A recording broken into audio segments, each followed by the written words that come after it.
Hello and welcome to another anime lore and theory video. I'm Shergok, your host, and today we are going to take a closer look at what the nobility of the kingdom of re-estize thought about Ainz after he unleashed his most spectacular spell on the Katze plane, and how their image of Ainz had changed.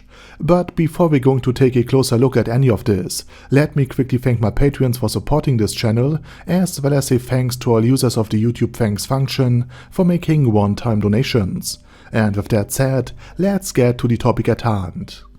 The Katze plane is now a undead realm, which maintains its supernatural characteristics and the negative energy that feeds it from the annual battles that constant warfare occurring on it. A few years ago, the plain was just as green and lush as the rest of the fertile lands of re-estize. Sheep and goats once grazed there, providing the residents of Iwantel with meat, milk, cheese, and wool. However, due to the many lives lost in battle, the soil absorbed this very energy, this negativity, this death in mana form, bringing forth an entire undead ecosystem and covering the plain in dense fog. Except one day, that very day, when the Baharut Empire and the Kingdom of re-estize would once again stand hostile to each other to engage in their annual skirmish. This was part of Jerkness' war of attrition against the Kingdom of re-estize. And it was the firm resolve of the politically strengthened King Ramposa to break this downward spiral of annual war declarations of the empire, the enormous mobilization costs for the predominantly peasant army of the kingdom, and the associated economic decline that came with it. And his goal was to inflict severe damage on the imperial legions, thereby preventing the empire from launching any offensives in the coming years. While the kingdom was protected by high mountains and the sea, and had only one enemy, the empire of Baharut, to worry about, if it were to lose a few of its 8 legions, the empire would only be able to defend itself from the other enemies threatening to invade from the east, to the Dragon Kingdom, specifically from the nation of the Beastmen, and not go on the offensive until half a decade later. But all of these hopes were crushed by Ainz own goals, as his dark young trampled them into the ground. On these dreams and hopes, on the wishes and expectations of a liberating strike, Ainz literally trampled, as his dark young invaded the peasant army of re-estize and crushed the defenseless peasants under their hooves, like a steel press descending on brittle matchsticks. Not only did the stampede cost over 100,000 men their lives, but an additional 70,000 were sacrificed by Ainz to fuel this very spell. What remained were fewer than 100,000 survivors, all of whom were left to grapple with the horrors and the experiences of the battle. Thus the question arises, how did the nobles who had previously seen or heard about Ainz as a convenient pretext for another conflict between the empire and the kingdom of re-estize now view the sorcerer and soon-to-be sorcerer King Ainz? And we begin here with a survivor of the battle, with Marquis Raven, a very powerful noble who once had ambitions of ascending to the throne of re-estize himself and ruling the kingdom. After all, there's little doubt that he was more capable and a better politician and statesman than the current king, Ramposa III. However, the birth of his son, and his increasing life experience, and the conflict between the aristocrats and the royalists at court made him abandon such ambitions. Before the Battle of Katze, he sought to stabilize the situation in the kingdom in favor of the king to prevent a civil war or a puppet regime under the aristocratic faction, which would likely manipulate the easily controllable King Barbaro. But the battle also made Marquis Raven forget these still grand ambitions, as on the plain he was personally pursued by one of the dark young, one of these otherworldly horrors. As the monster got closer and closer to him, his thoughts were with his wife and his dear son, whom he would surely never see again. Yet suddenly the creature turned and pursued other segments of the army. And to Marquis Raven, it became clear that a single man on a lone horse, after his entire escort had already fallen victim to the Dark Young, and many valuable adventurers or former adventurers were lost, no longer presented a worthwhile target. The beast preferred to feed on the thousands of fleeing and densely packed soldiers in the other direction instead. However, it is assumed that Marquis Raven was simply one of the people who survived the battle because they would become important later on, and therefore Ainz, or rather Demiurge and Albedo, made it clear that these valuable men, these future pawns of the Sorcerer Kingdom, should not be crushed then and there. And Marquis Raven was deeply shaken by the event, and after Philip's disgraceful act, Raven switched sides and betrayed the homeland he had fought for in favor of the invading Sorcerer Kingdom. And his thoughts about Ainz naturally changed completely. No longer did he see Ainz as a pretext, as a way for the Empire to justify another declaration of war. Nor did he see his claims as purely veiled ambitions of the Empire, but as an iron law that, if broken, would mean death. And when Raven and the noblemen under his command, the only noteworthy survivors of the War of re-estize, were summoned before Ainz, who remained in the ruined capital of re-estize, Raven sought to teach every one of his children and grandchildren what happens if one questions the will of the Sorcerer King, and rebel against him, or attack him or his subjects. And speaking of Philip, the noble who provoked the wrath of the Sorcerer King by attacking the grain convoy from the Sorcerer Kingdom to the Holy Kingdom, he did so believing that Ainz wouldn't retaliate, and in an attempt to impress the other nobles around him, he simply took action because he wanted to be perceived as a leader, and because he wanted to acquire this grain. And Philip was in and of itself a living example of the Dunning-Kruger effect. Stupid people are often too stupid to realize that they are stupid, and therefore considered himself clever. And he also fancied himself so attractive that Philip seriously thought that he could steal Albedo away from Ainz, and perhaps with her by his side rule the Sorcerer Kingdom, as his star was clearly in ascendance.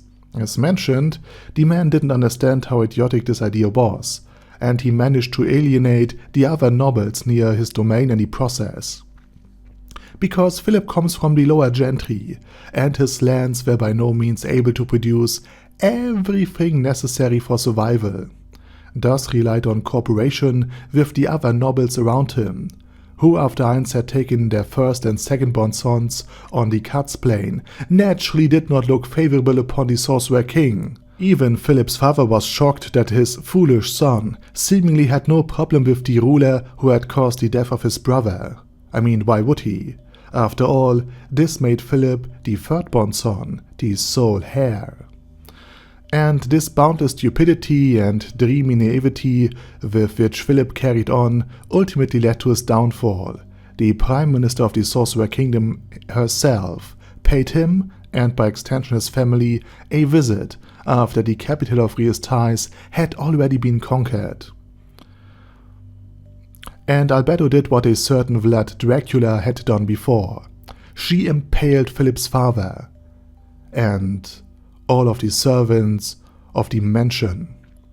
And the father, however, so filled with contempt for his still drunken son, asked Albedo, his very own tormentor, to make his son pay for everything he did.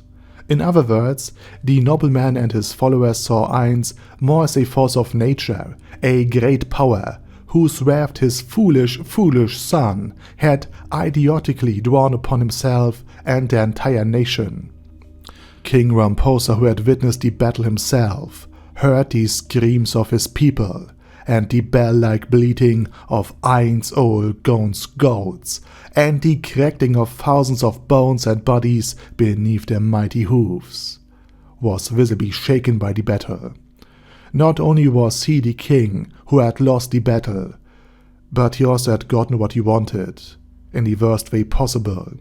He had ended the succession dispute, as his firstborn son, Crown Prince Barbaro, did not return from his supposedly safe mission to investigate goblin sightings in Cairn village. He and his entire army detachment simply disappeared. And of course Ramposa blamed himself deeply for this. And Zanak, now the de facto sole heir to the throne, took over the king's duties, as he was unfit to rule. But Ramposa was at the very least not willing to sacrifice the rest of his kingdom to the sorcerer king. And when the report reached Ramposa that a nobleman had, apparently without reason, attacked a grain transport belonging to the sorcerer king, he thought what many nobles also assumed, that Philip had merely been mind-controlled, and this was merely a pretext for the sorcerer king to annex the rest of the land, in another cruel and bloody war.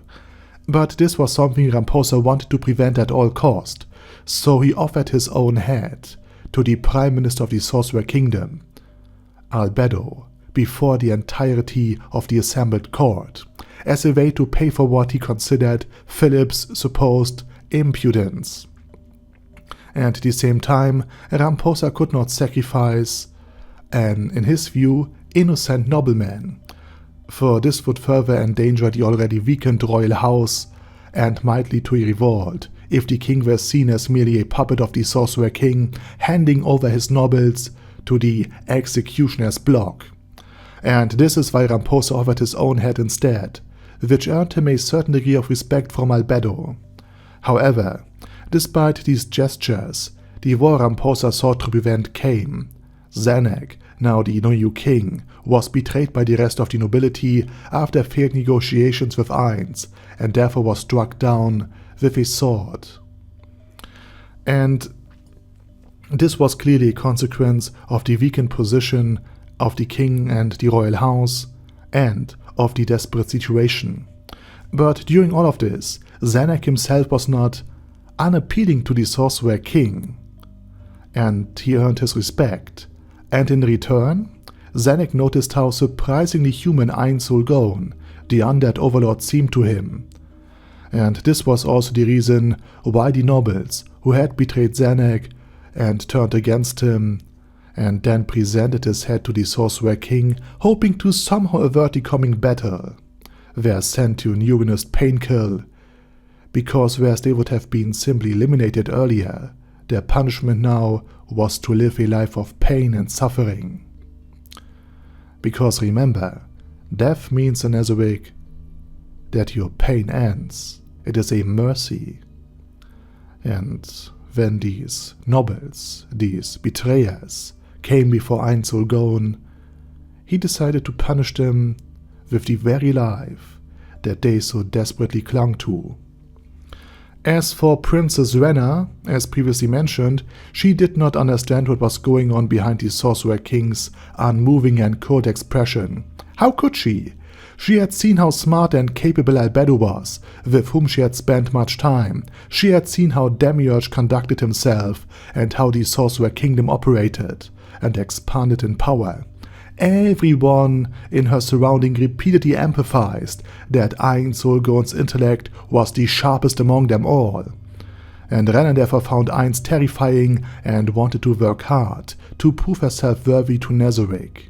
And finally we move on to Crown Prince Barbaro himself. And he never understood who Ainz was until the very end. He didn't grasp why the red-haired women with the red-cat goblins didn't see him as a valuable hostage.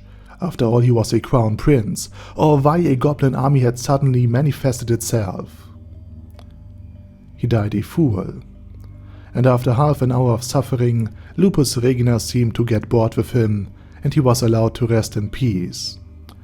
And it became clear why the aristocrats had intended to place him on the throne, because he would be a great puppet king.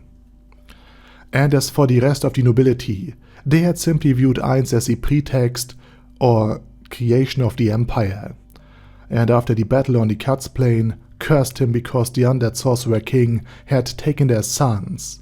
They rightfully saw Ainz as a deadly threat, and their worst fears had come true after all. It is also assumed that a few nobles, either as part of an adventurer group rescued by the Black Scripture or as diplomats abroad, are still alive, and therefore we might get a perspective from some of the survivors as well. And now it's your turn. What do you think about the videos and about the thoughts of the nobles and how they changed their mind about Ainz Soul Gone? Let me know it down in the comment section. And with that said, please check out my German channel, my fantasy channel, and if you don't want to listen to my voice or accent but are still interested in the things I have to say, I've made an AI-powered channel where I use AI voice covers for my videos, so please check it out as well. And the channels are linked down in the video description. Also please check out my Patreon if you want to further support me beyond just leaving a like or a sub. And with that said, thank you very much for watching, thanks to all of my Patreons for supporting this channel, and, as usual, special thanks to Ada Daddy Ada, ASK, Bad Guy Ye, Bad Burrito 316, Bezer, Ben C, Brandon D, Chrissy, Crowley 0221, Sia, Crystal Prime, Dead Slime, Death is Mercy, Deathless Dragonlord, Demon Xenomorph 1987, Devin Downen, Ding Dong, Dan Pep, Dragonlord Placido Saxophone, Duckwagon, Dunkler Krieger, Dystopia II, Enigmatic Unicorn, Feral Shivan, Guy with That Head, Hector Marino, Hoss, Huster, Jacob G, Jana B, Jason, J. Morris, Chromius, Kyle R, Lee K. Long, Legendarius, Lelouch V. Britannia with a Mustache, Lexus Fox, Lord Nishiki and Rai, Lord Touch Me, Lofrazer, Merovec, Mr. Shoes, Mr. Tweaker, Michael R, Michael Y, Nope, Oh Hell No, Normal Toad, O'Kill, Overlord General Gasper, Paddy Pantum, Personage, Ruru, Primus 11, Rhinomere, Cune Caracos P, Shergox's Daddy, Shadow Lightning Wolf, Shrine Keeper, Sir Axolotl, Super Tier Magic Batista Bomb, Supreme Cheese, Staris, Ted, Texas Deer, The Orc Warboss, Rock Ed Smasher, T.E. Wang, Vash Hawkeye, Vegito 27, Venture Fanatic, Wilhelm, Zinukai, and Sonagon. Thanks guys. Anyway, have a nice day, and I hope to see you all again soon on my next video.